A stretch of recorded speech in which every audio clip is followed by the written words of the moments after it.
Are the Boston Red Sox heading for another last place finish in 2024? And which teams will finish last in every division? The Locked On Podcast Network presents the 2024 MLB Season Preview.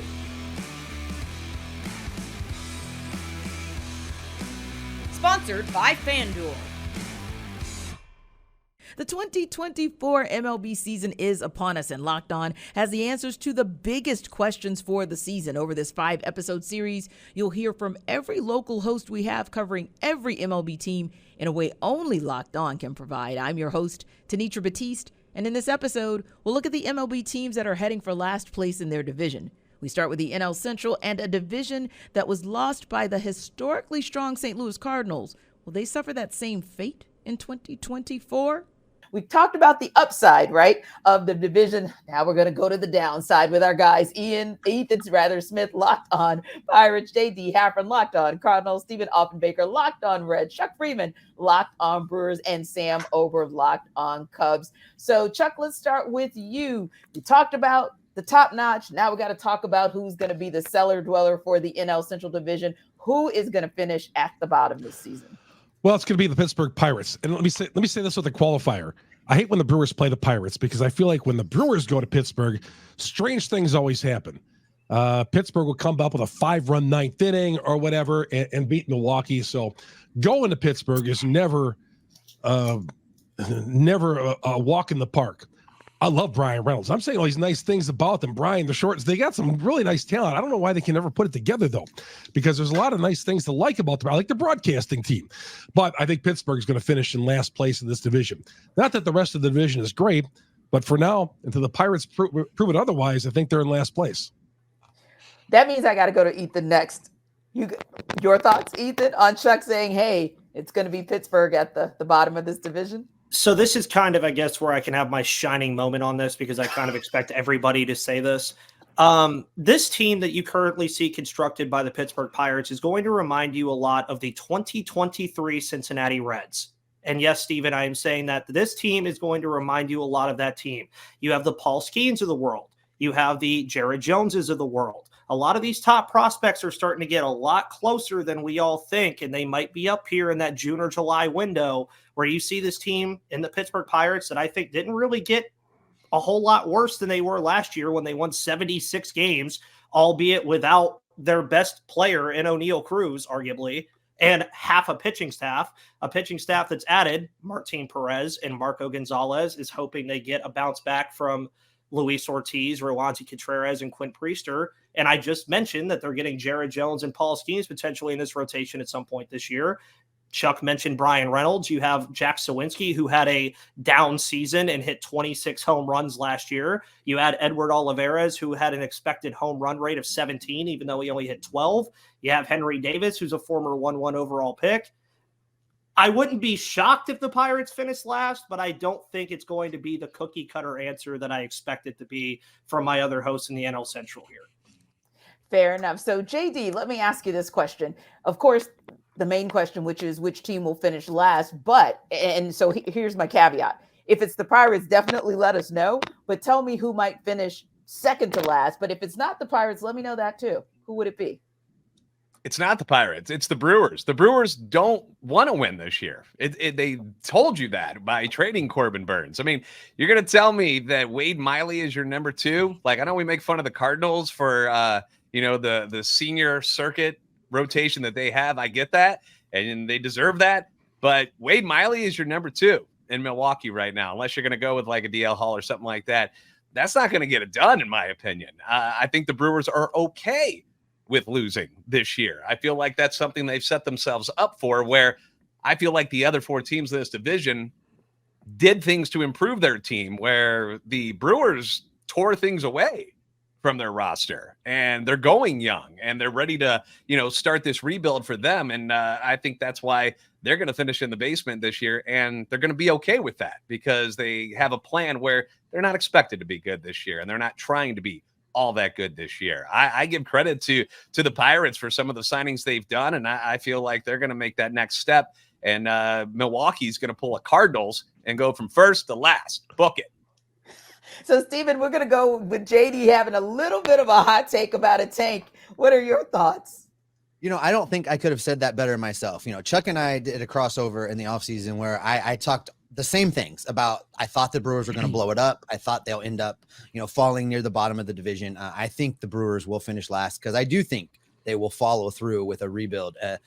They've been very good at keeping that team good for a long time. They'll be down this coming year, but they won't be down for long. So we should enjoy that while it lasts.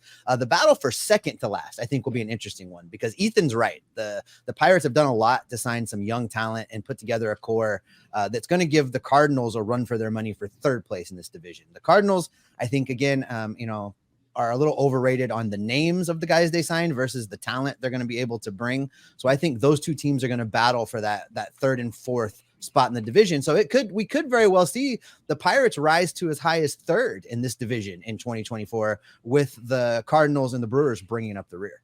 And Sam, how about you? Yeah, I think Ethan spoke too soon. I like this Pirates team. I like some of the things they did. I like the whole Reds 2023 comp. I'm a big Cabrian Hayes fan. Reynolds fan. Mitch Keller always seems to just dominate the Cubs when he faces them. It all depends, I think, how the Brewers start. Like, I think if they start poorly, it's going to go really poorly because they're not trying to win. So I would lean. I would lean Brewers, honestly. I like this Pirates team. I think they're going to be better than people think. They won, 76 games last year. And they I agree with that. Everything Ethan said, repeat on that. I don't need to repeat it. So. And it's funny you said that, Sam, because but just before you gave us your response, I was thinking in my head, will be interesting to see if what happens around that Memorial Day timeframe, like where the Brewers are at that point, or even where they are as you close in on the trade deadline, if that might dictate whether they're in a buy mode or a sell mode. So it'll be interesting to see. But this to me is very, very compelling about maybe not so much the top of the division, but where the bottom of the division or even the middle might land. If you want to know more about where the NL Central will be, especially at those critical points in the season, make sure you check out your favorite Locked On MLB show. Sticking with the Central, heading over to the American League, the Kansas City Royals have not shared the success of their NFL brothers in the Kansas City Chiefs. Will they be able to catch up to the pack in the AL Central this season? Guys, we'll continue the conversation here in the AL Central. We talked about who's going to be kind of the top of the food chain. Now it's time to go to the bottom of the barrel, if you will. And Jack, I want to start with you. No offense, by the way, Jack, just starting with you because we're rotating around the Central. But who do you see as maybe that team? And I'm going to give you kind of 2 points, Jack. Who do you see as that team that's going to be in last place? But give me who you think might actually land right ahead of them, kind of second to last. Yeah, two great questions there. And I think at this point, it's got to be Chicago. I mean, I think they're still going to have some of their stars to begin the year, but also, coming from a Royals person, Chris Getz, now the GM, Pedro Grifol, former Royals bench coach, they brought in a lot of Royals players and a lot of Royals players from unsuccessful times over the last few years. So I'd imagine the way things are going to go is going to come down to depth. I think offensively, they've lost a lot of their loaded part of the lineup. I think the loss of Jose Abreu really hurt that team more than people really believed. They still, of course, are going to have their star in the rotation in Dylan Cease. You have Luis Robert. You've got Eloy Jimenez for now. But then I look across, and there's just not enough there for me to really believe they can finish any higher than fifth place. And for the fourth place pick, I mean, again, kind of to a point that I've gone back to over and over again, the Royals do feel like that team that could be a second, third, or fourth place team. I mean, there's so many interchangeable teams there. And maybe even the fourth place team isn't that bad. Like maybe they're right in that wheelhouse of second, third, and fourth place. It's probably, in my opinion, going to come down to Cleveland and Kansas City. Cleveland's got the rotation, but offensively, they can struggle there. I mean, they've got J-Rom, but again, there could be a lack of pieces there. And for the Royals, again, I think it's offensively. Again, there are but health can be a concern and depth can absolutely be a concern. And I look at that rotation, that bullpen, guys start dropping like flies. They could very well find themselves in the fourth place spot. So kind of take it. I'd say Cleveland or Kansas City grabs that fourth spot. How about you, Scott? Who do you say kind of lands at the bottom, but maybe who's fighting for the bottom spot, landing in the second to last place in the AL Central? Yeah, I would be shocked. I don't want to speak for everybody here. I would be shocked if somebody was like really confident that the White Sox weren't going to finish last. And that's not, as Jack said earlier, that's not just because they don't have a host. Like, I'm not trying to just like kind of kick the team that's down here, but they just there was so much inactivity, and they have really just kind of bottomed out as a team. They've lost so much talent over the last calendar year. I would be pretty surprised if they weren't the fifth place team. I think, as far as the fourth, I agree with what Jack said earlier. Like, this is a division where that 2 through 4 is so just a grab bag and just so interchangeable. Really, I mean, it could be any of the Tigers, Guardians, Royals. I think I would still lean Kansas City as it stands right now. Just because of, they got a lot better, but a lot better from last year still doesn't necessarily mean like super good. Like they're kind of dragging themselves out of the gutter, so to speak. So I think I'd still probably lean Kansas City. Maybe, if they're out of it, they trade away some of their short-term deals at the deadline too, and that doesn't help the second half. But I really do think that there's so much volatility in that, the middle three teams of this division. I could really see it go a lot of different directions. And Brandon, that's kind of why I threw the question out there that way with that part A and that part B, because as much as we might agree on who that last place team is, or you might think otherwise, but it seems like where 2, 3, and 4 go could be a toss up. So I ask you as well, who is that bottom team, but who's that second to last place team this season? Yeah, I think Chicago's in a race to the bottom with Oakland in the American League. And it's a shame because the White Sox fan base, especially if you look like online with people we interact with, it's a phenomenal fan base. They're dedicated. They love their team, and the ownership there has just let them down time and time and time again. And so I don't know. I mean, when you talk about the biggest deal they've handed out is Andrew Benintendi, like that, again, indicative of the fact that Chicago is one of the biggest cities and biggest markets in America, and they just do not get their just due. So I think we can all agree Chicago, despite some of their pieces, and maybe Yoán Moncada turns things around, is definitely the favorite to finish last. And because I think that it will be like a 52-110 situation, like a really, really bad team, your fourth place team could be like 74-88, 72-90, which again, may not be great, but it's good enough where at least you play entertaining baseball into, well into the summer, get you to football season if you are a Chiefs fan. So sorry, Kansas City, I'm going with fourth place, but like a 74-88, like perfectly respectable, a team that, relishes that spoiler role. I think my sneaky sleeper player to break out this year, MJ Melendez, if they can ever get him to not be in the outfield again, whether it's DH or eventually behind the plate, I think he's going to take off because I think he looks like a dude. I think he's going to be very, very good. That's a great call because also, Justin, well, another great call because you guys have made some excellent points so far. But in looking at the division and kind of where everyone fell, so I'm also interested to see what you guys have to say when we start talking over under. But yeah, when looking at how things played out last season, and you're talking about a Twins team that had 87 wins, and then you go to the Tigers with 78, Guardians 76, but then there's a drop off. White Sox 61 and Royals 56. Taking into consideration what happened in the offseason, kind of how does that impact it? Are we settled on who's going to be in that fifth place spot, but maybe that fourth place might be a difficult one to call because of the moves in the offseason versus where they were last year? Well, like Scott was talking about earlier, nobody should be confident about where anybody finishes in this division, at least not the White Sox. I'm confident the only team here that's not going to finish in last is the Twins. I think everybody besides the Twins has a chance to finish in last place in this division, and it's a division nobody should be striving to finish in last place. The White Sox, I think the last place comes down to between who trades away the most players at the deadline. Is it going to be the White Sox? Are they going to trade Dylan Cease? Are they going to trade Eloy Jimenez, Luis Robert? And I look at the Royals roster. I know they made a lot of additions over the offseason, but I look at their additions as guys they could trade at the deadline to try to jumpstart their farm system a little bit. So which of those two teams is going to find the most trades at the deadline, I think is going to finish in last place. I like the White Sox farm system a little bit more than the Royals right now. So I would say if they bring up some younger guys at the end of the season after they make some trades, they could kind of, show out at the end of the year and fight for some jobs.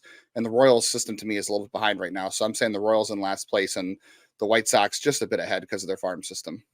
So, Brandon, I'm going to piggyback on what Justin said. And of course, you guys, if you want to hear this, because I feel like that's an excellent point. You don't know what's going to happen, who's going to be a buyer or a seller, maybe at the trade deadline. That might dictate a lot. But if you want to know what our hosts in the AL Central think about it, then don't forget to definitely check out your favorite Locked On MLB show, Your Team Every Day. You'll get to see these guys. Coming up, the worst team in all of baseball in 2023 can't even figure out where they're going to play in the future.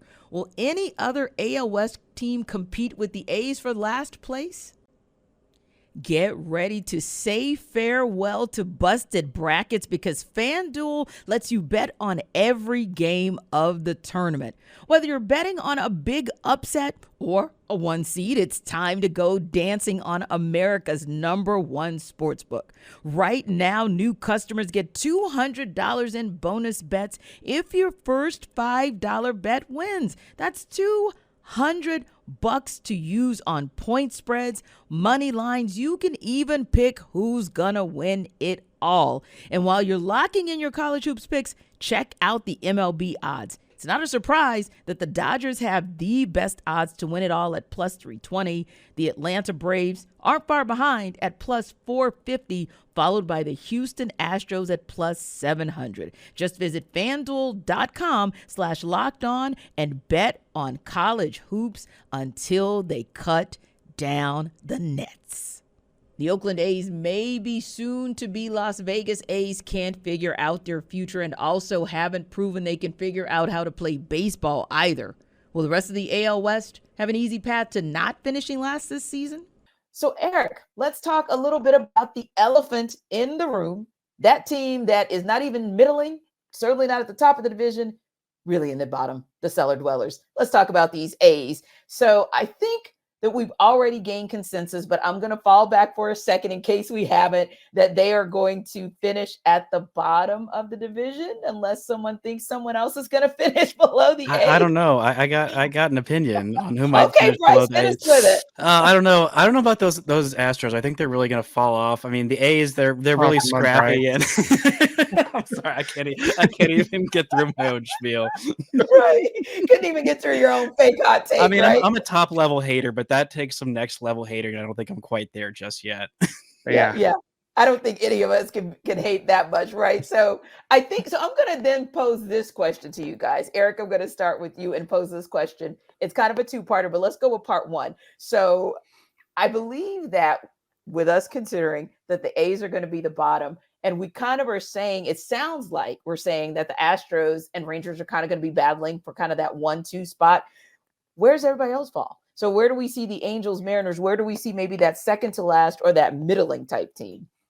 Well, I really see the Rangers and the Mariners fighting. I think the Mariners pitching staff, I think that's really one of the best in baseball. And I think that the Rangers, they have a lot to there is something called the World Series hangover, and it does affect teams more than you think. Hopefully the Rangers are immune to it, but the Astros have felt it and other teams have felt it. So I just think that it's probably going to be the Astros, either if you ask me right now, I'll probably go Mariners, Rangers, Angels, A's right now. So that's just the order I would go in. I like that call just in terms of, hey, we kind of know where everyone's going to kind of fit for you. So no, I appreciate that, Eric. And then Bryce, when you kind of think about where we're going to land, and I love, we'll just call it the Bryce fake take of the day. And we'll just leave it right there. But I'm coming back to you for your real take on who lands. Not so much last. I think we know it's going to be the A's, but kind of second to last, or if you want to kind of roll like Eric did, kind of how does this division stand first to last? I think 1, 2, 3 is really interchangeable at this point. I think the Mariners, the Astros, and the Rangers are all incredibly good teams. I mean, last year the Rangers and Astros had the same record, but the Rangers lost the head-to-head in the regular season. They won it when it mattered, but they lost it in the regular season, and the Mariners were just 2 games behind. I mean, the Rangers thought they had that playoff spot locked up. They had 4 games in Seattle, and the Mariners really made them sweat for it, basically until the next to last day of the season. It didn't end up working out, but that Mariners team is really good. They had a fantastic offseason. I think the Astros, while they didn't have to do a whole lot because they're a very complete team, adding a closer like Josh Hader is a great move. I mean, they're a very complete club, and the Rangers probably did the least of those 3 contenders, but again, they were all very complete teams. So I think this is going to be a 3-horse race. It honestly could go with anyone's guess at this point. The Rangers, I think they have the most variance for whether they could finish first or even third, or in some awful scenario, they could finish 4th. I don't really see that happening. I think the Angels are going to be scrappier than people expect, but still probably going to end at 4th. At this point, I'm mostly picking with my heart, hoping the Rangers finish first, Mariners second, and then Astros 3rd or 4th. But, it's anyone's guess for those top 3 spots because all 3 of those teams are very, very good this year. Okay, Bryce, I'm not going to hit you with the fact that it feels like some in-state hate, but it's all good. It's all good. But Ty, I love what Bryce had to say about the fact that the Mariners were definitely that scrappy team, kind of young. And I think a lot of times when you do have that kind of competitive spirit, especially against a team that's the eventual World Series champion, it kind of bolsters your confidence in what you can do within your division, or dare I say, to come out of your division, even if it's from a wild card perspective. But where do you kind of see this division stacking up, as far as we know who's in 5th place, but maybe there's a debate on 1st and 2nd and 3rd and even 4th? Well, real quick on the the Rangers Mariners thing. I think seeing what the Rangers did and seeing the Rangers essentially leapfrog them over the the last calendar year and doing what they ended up doing pissed off a lot of guys in that clubhouse. Seeing that organization spend money, invest in their ball club, and end up getting rewarded with a championship, that did not go without notice in that clubhouse. Cal Raleigh spoke out about it. JP Crawford spoke out about it. Ty France spoke out about it at the end of the season. And I think this team is very motivated because of that, because they realistically feel that should have been us, right? We should have been the Rangers this past year. So I think this team has a lot of motivation from that standpoint. And in terms of how the division falls, again, I'm not betting against the Astros. Ultimately, I think they probably win this division. If I just had to put money on it right now, I think that's the safest bet. Like Bryce said, there's a lot of variance when it comes to the Rangers. There's a lot of variance when it comes to the Mariners as well because of the health concerns. I think both of those teams have a relatively high floor, but I don't know if it's high enough to overcome whatever the Astros floor is. Essentially, if all 3 of those teams basically just hit that. Because for me with the Rangers, it's, can they pitch, right? And they didn't add a ton. They added David Robertson to the back end of their bullpen, who's still been pretty good later on in his 30s. But that bullpen was a mess outside of the playoffs. And that rotation, again, DeGrom's not going to start the year in the rotation. Scherzer's not going to start the year in the rotation. Can they get enough pitching? And if they don't, can they hit at a historic rate like they did for a lot of last year, right? So I'm not sure if they can repeat that. I'm not going to doubt them, right? Because last year I was like, well, certainly this is going to stop at some point, and then it didn't. So right now, I'm going to go with my heart. Mariners 2, Rangers 3, Angels 4, and then, that garbage in Northern California 5. Fair enough. And John, do we talk about the trash team up the way as being 5th automatically, and then everybody else falls into place? I think that's the way it's got to be. Look, I think, to be honest with you, I could see the Angels falling into 4th place, obviously, but I think they're going to take the mantle of the pesky team that won't go away, because the A's used to be that, at least for the Angels, and I'm sure my fellow AL West hosts feel that way. Like, they're the team that won't go away, the pesky team. And I think the Angels have the opportunity to take that. So I think that they could surprise some people, maybe sneak into 3rd place. But at the same time, I think it's very comfortably easy to call them at 4th place. I don't see them having a path to the top of the division, but I could see them sneak in a wild card and make it more competitive than it's been the past few years. Again, like it's a different coaching staff. I think that something we've said on our show many, many times is there's a lot of talent on that Angels team, and you just need the right person to like dig their hands into the clay and like make something of it. And so far, I think that that's Ron Washington and his crew. So yeah, I mean, anything above their projected numbers is going to be a step in the right direction. At the same time, I think they could be really pesky and just kind of be annoying for the rest of the AL West this season. And John, speaking of kind of pesky and annoying that the A's used to be, kind of what's pesky and annoying for me is they just seem like that team that overall, top to bottom, whether you look front office, coaching staff, etc., they just can't get right. So what are we doing here with these A's? I mean, are they staying in Oakland or are they leaving Oakland? What are we doing here? Well, to be honest, I think it's a huge disservice to the fans in Oakland. And it's just such a shame because there is a huge culture and a huge love for the Oakland A's. And the fact that, they have ownership and front office has kind of pinned this on the fans and saying like, well, you're kind of the reason we're leaving. I think they really showed up and showed out for that reverse boycott last year and said, no. Like if you put a good team on the field, if you deliver on a good stadium, if you deliver a good experience, the fans are here. It's on you to make better decisions and to extend the players that we love, extend the guys that we fall in love with. I mean, think about all of the guys who are out there right now. You think of Olsen and Chapman, all on these other teams. I mean, what a hard thing for A's fans that Chapman is going to be on the Giants this season. And it's a shame because there's so many A's players out there that had the front office done its job and kept them in Oakland, just like they should keep the team in Oakland, they'd have a pretty big ball club. And we might be talking about a different, first, second, third, fourth, fifth here on the show today, but it's just so unfortunate. So I am hopeful for the fans in Oakland that stuff goes down in Vegas where there's, rejections. I know there's a lot of politics involved, but the A's really deserve to stay in Oakland. And I hope that it works out that way.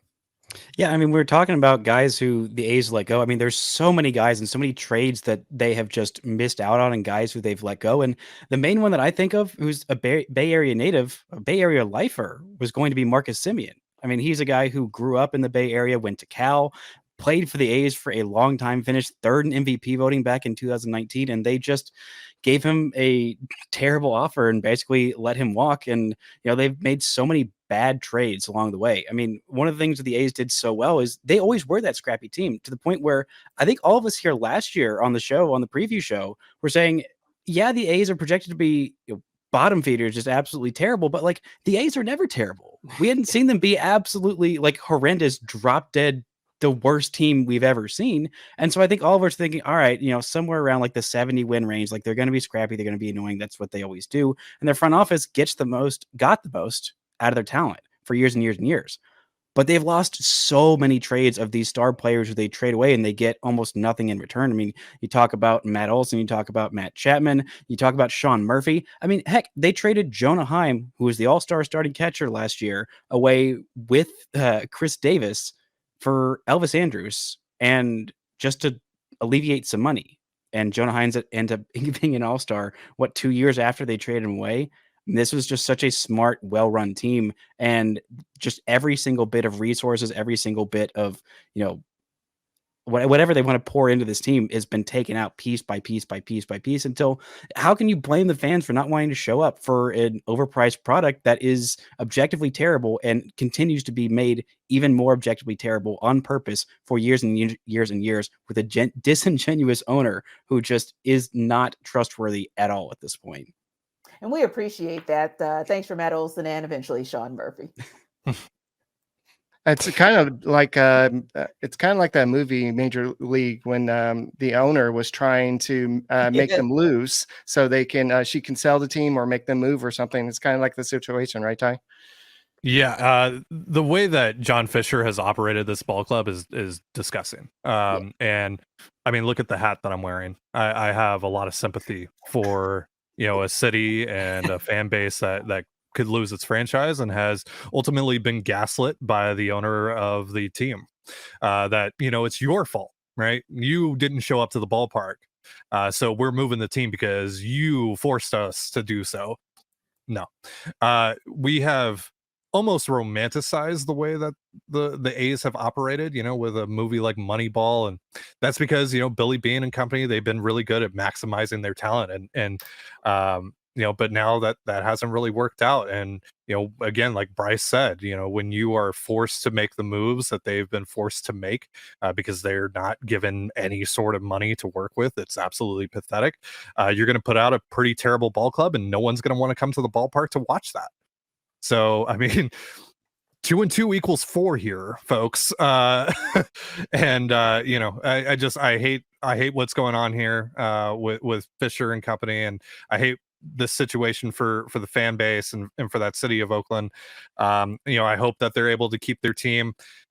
I don't think it's going to happen. It seems like Fisher and company have gone scorched earth with it. I don't know if they're going to end up in Vegas or whatever, but hoping for the best for them, and if they do lose their team, hopefully they can get another one sooner rather than later with an owner that actually cares.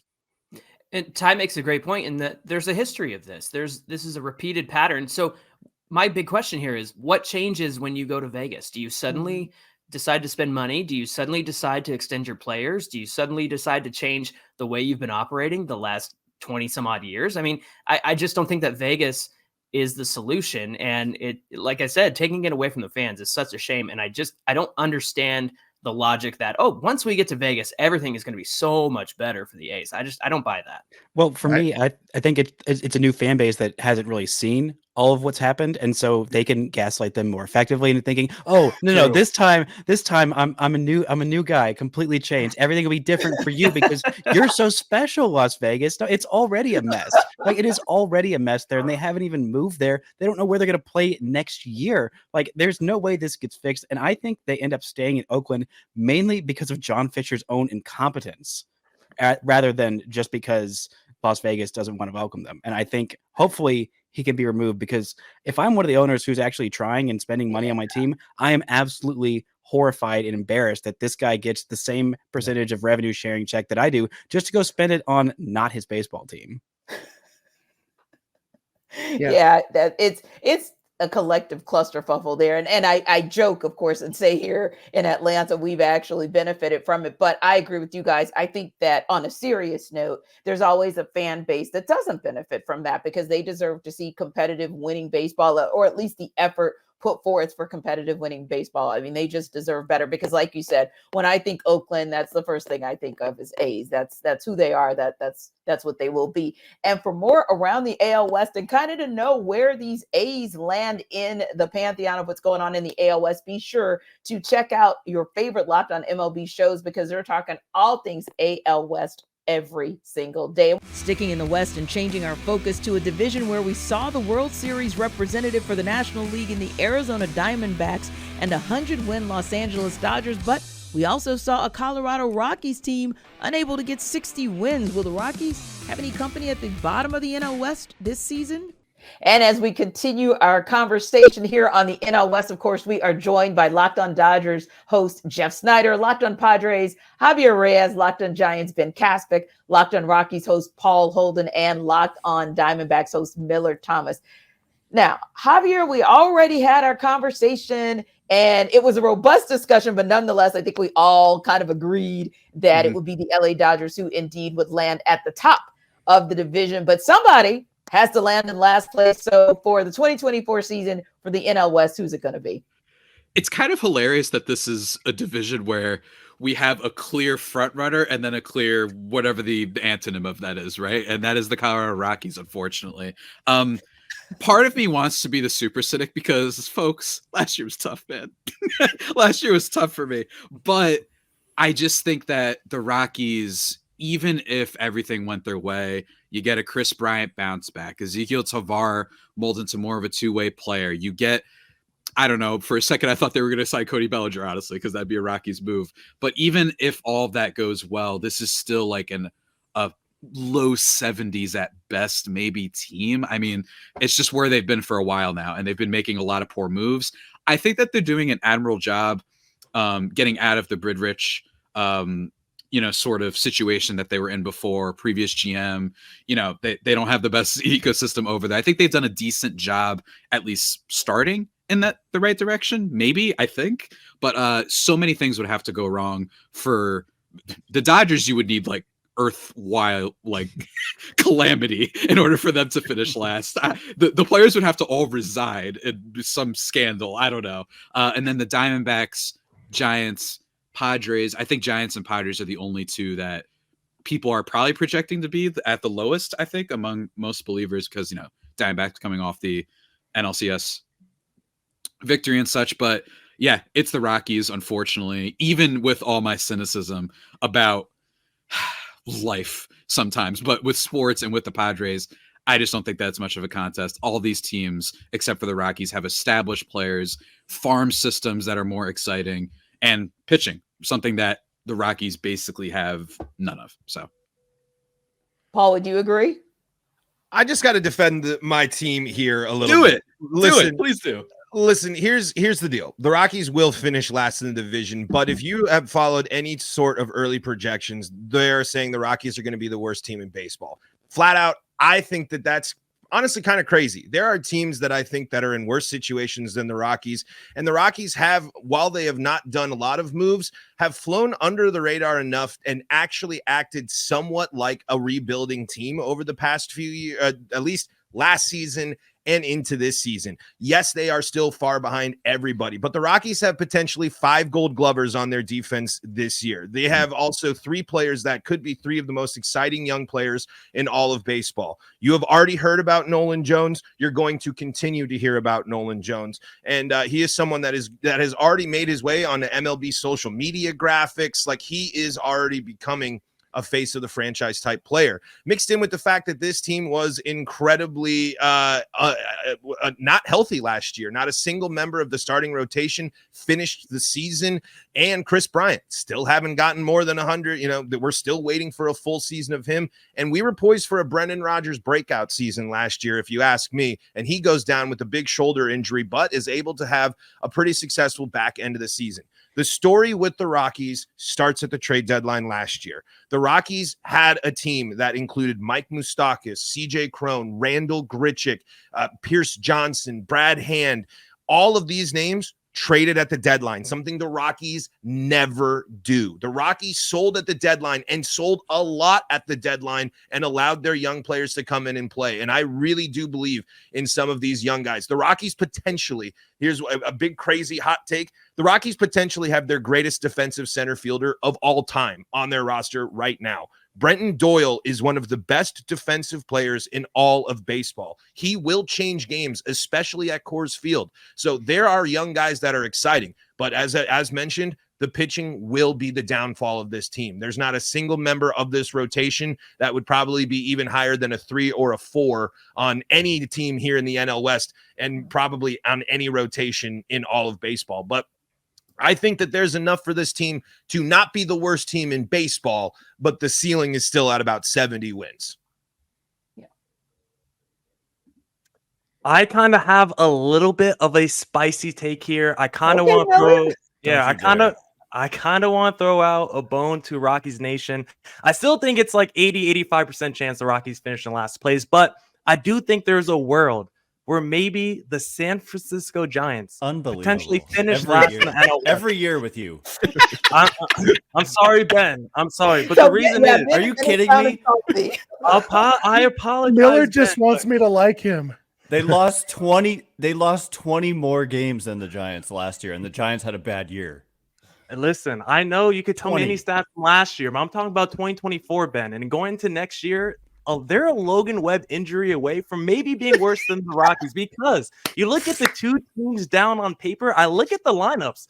Jorge Soler, Jung-Ho Lee might be the 2 best players for the Giants. Nolan Jones might be the best player regardless from both of those teams. Nolan Jones could have himself a breakout season. I think that Rockies lineup, being in Coors Field, maybe the offense puts up enough runs where they win just enough games to squeak by the Giants. I'm not saying the Rockies are going to be phenomenal or anything like that, but if Logan Webb goes down, maybe the Rogers twins go down too. I think that Rockies lineup could definitely compete with the Giants lineup. It's not like the Giants are loaded with talent or anything like that. So just on paper, when comparing the two teams, I don't think they're stratospheres apart, to be honest, at least from the lineup. Maybe the pitching and all that. The Rockies get to hit in Coors Field, but they also have to pitch in Coors Field. That's true. Hey, I won't disagree with that. Like then, you put the Giants, if you put the Giants lineup in Coors, who's going to score more runs? Again, 85. I'm telling you, like Nolan Jones. I wish that there's not one bad player on the Giants. They I just wish have anything too much Millard said average. was true. You know, Yeah, that's but it's not. I wish it was going to happen. It's not going to happen. I do think Paul, I agree with Paul. Like the Rockies are going to be. There's no way the Rockies are going to be worse than the A's. The Rockies have actual major leaguers on their roster. The A's don't. You know, but yes, the Rockies are going to be the worst team in the National League West. But I think Brenton Doyle is going to take a big step forward offensively because I think that's where he's great defensively. I think he's going to hit pretty well. I think Ryan McMahon is a much better hitter than he was last year. I think Brendan Rodgers, if he's healthy, I think the Rockies might surprise some people, but only to the extent of they're going to win. They might win 70 games. They're not going to surprise anybody by finishing ahead of the Giants even.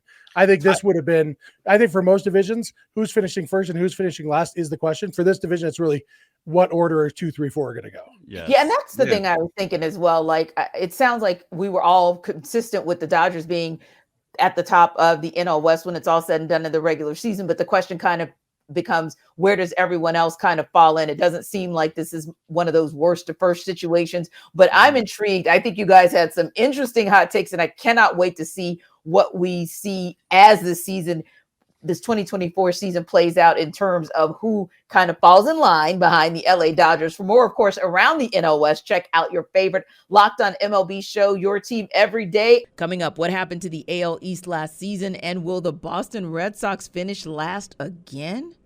Fire TV is your destination for sports, from live games to highlights to in-depth analysis. Fire TV offers amazing viewing experiences with smart TVs, as well as the Fire TV stick that you can plug into your existing TV that provides access to millions of movies and TV episodes, as well as free and live TV. Whether it's opening weekend for baseball or the college basketball tournament, you're going to want to have a Fire TV. Fire TV recently created Fire TV channels to deliver a constant supply of the latest videos from your favorite sports brands, all for free.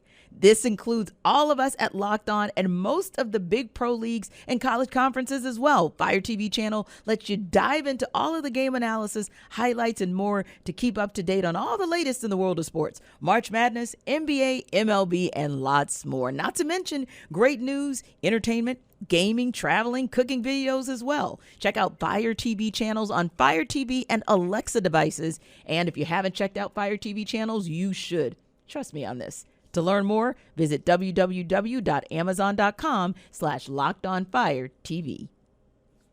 The AL East is always a division with high hopes, but struggles have been plenty. Will the Boston Red Sox find themselves on the bottom again? This is where the Petty Fest usually starts, and that is what you kind of were in sync for the most part on who is going to land atop the division, but somebody's got to finish at the bottom. I mean, let's keep it real. So last year it was Orioles, Rays, Blue Jays, Yankees, Red Sox, but where are we going to land this season, Stacey? Who's going to be at the bottom of the AL East when it's all said and done? I'm thinking Red Sox, but I'm thinking it's going to be really close. I feel like the division's going to be bunched up again like it normally is, and it's not going to be by a lot. And it could be one of those seasons where every team finishes over 500, because it's the AL East. Or if they don't finish at 500, they finish 2 games under or something like that. But I mean, honestly, any team could have a disaster year where everyone gets injured and finish last. The Yankees could have finished last in 2023 with the way the season went for them. So, but no offense, but I think it's going to be the Red Sox. But again, not by much. I don't think they're going to be terrible. I just think the division is so strong that someone has to finish last. Yeah, and that's a great point. And we see that in so many divisions. Like I think I'll call it just like you called it, Stacey. It's kind of that bunching where we'll have maybe more of a clear leader of who will win a division and maybe sort of a clear bottom cellar dweller. But then again, it just kind of bunches in the middle and you kind of don't know whether those 3 teams are going to rise to the top and make the competition fierce or whether they're going to be in the middling to find themselves at the bottom of the division. It's always so intriguing. And like you said, a lot of times it's just about injuries. It could be about who buys or sells at the trade deadline and so many more factors that you just can't know until you dig into the season, Kevin. But when you look at this division overall, who do you see? And I'll actually throw this one out at you, not just who's going to land at the bottom of the division, but who do you think takes the crown of second to last in the division? Oh, that's tough because with last, I think it's pretty clear, in my opinion anyway, that I think it's going to be the Red Sox. After that, it could be a mismatch 1 through 4. 4, it very well, I don't know. I guess I'll have to say Blue Jays. Because I don't want to say the Rays. I think the Rays probably finished 3rd, but I think Red Sox definitely 5th. Obviously, you have the news with Lucas Giolito and other question marks too. Like, can Trevor Story stay healthy for an entire season? And to me, they just don't scare me, and their roster seems very humdrum in comparison to the rest of the division right now. That's a great call, and like you said, Kevin, it's kind of who strikes the fear and maybe lack thereof. And it seems like collectively the Red Sox don't kind of strike fear, Gabby, but I don't know. I'll let you make that call on whether or not you think that the Red Sox are going to land where they did last year, whether they're going to move up into the vaunted 4th place spot and maybe somebody else moves down to 5th. Yeah, I mean, look, it's hard for me to disagree right now because unfortunately they really haven't made the moves that they needed to make in order to compete with the rest of the division right now.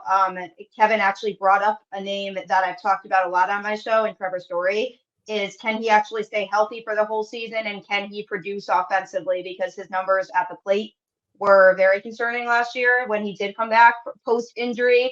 Having a full off season this year definitely should be able to help him because he hasn't had a full off season with the Boston Red Sox since they acquired him. So I'm hoping that maybe something this year will help with that. But if he underwhelms, that's going to be a problem for the Red Sox lineup. Their pitching is still a question mark.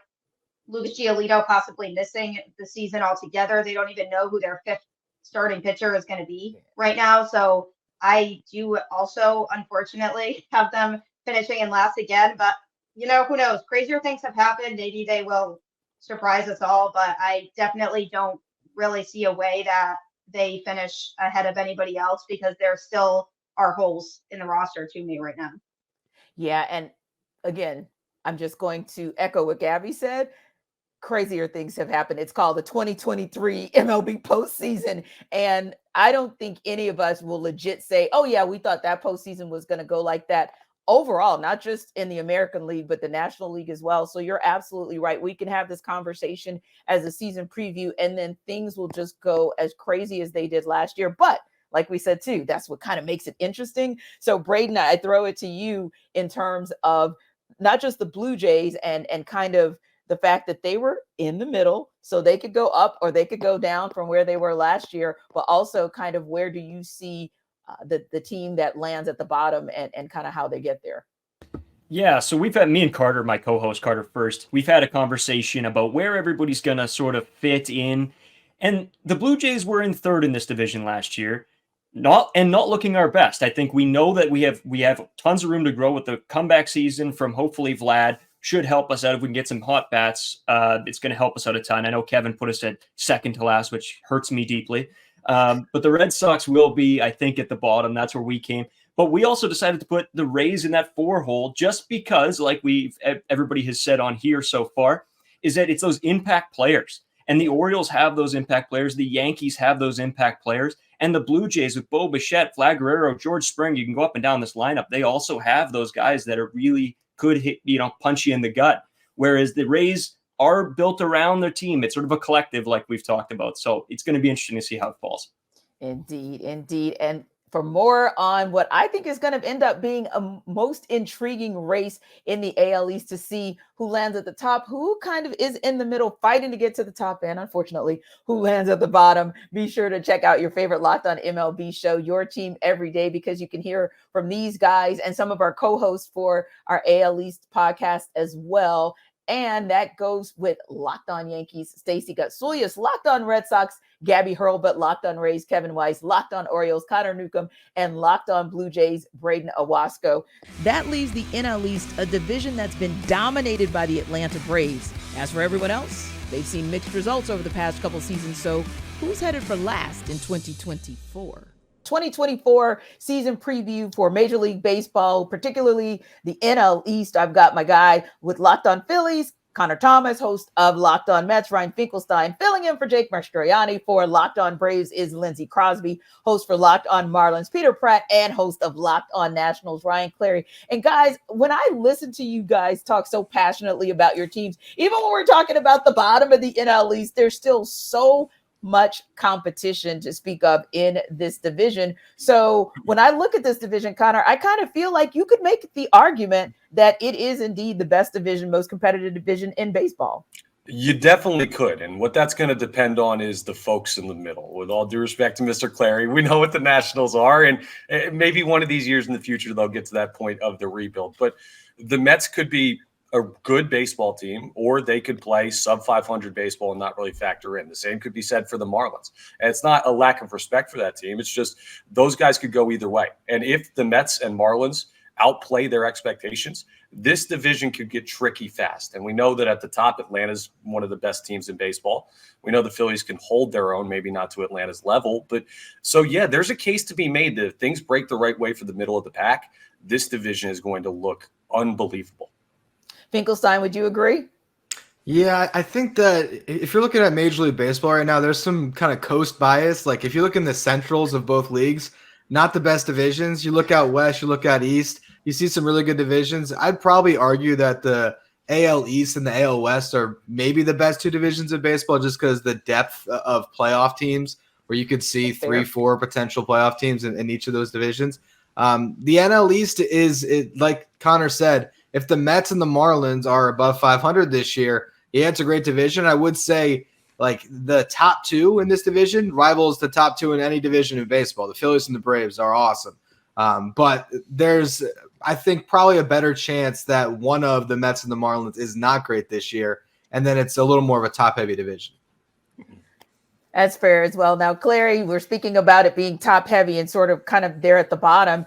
And Finkelstein makes a great point about maybe looking over to the American League and seeing two divisions that are just as competitive, if not more competitive than here in the NL East. But how good is this division, relatively speaking, when you do compare it to two of those outstanding divisions over in the American League?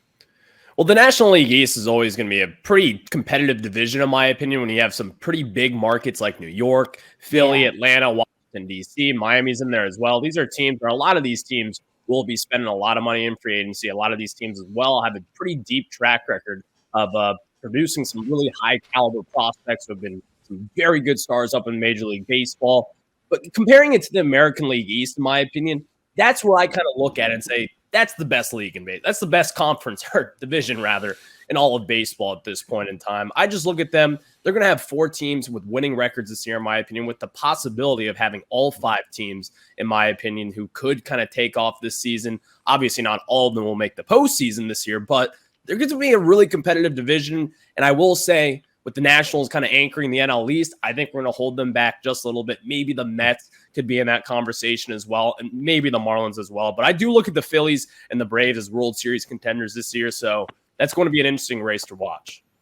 Clary definitely keeps it real. He keeps us honest, and I can appreciate that because, listen, Clary, with the teams I cover, sometimes not named the Braves in other leagues, if you will, I can definitely understand. Sometimes you just got to call that spade. Now, Peter, when you look at the NL East, what I like about it as well is it stays, even if it's not the best division this season, it stays in the conversation of being one of the best, if not the best divisions in all of Major League Baseball. And I think that's a lot of times what makes this so fun and so interesting a division to watch.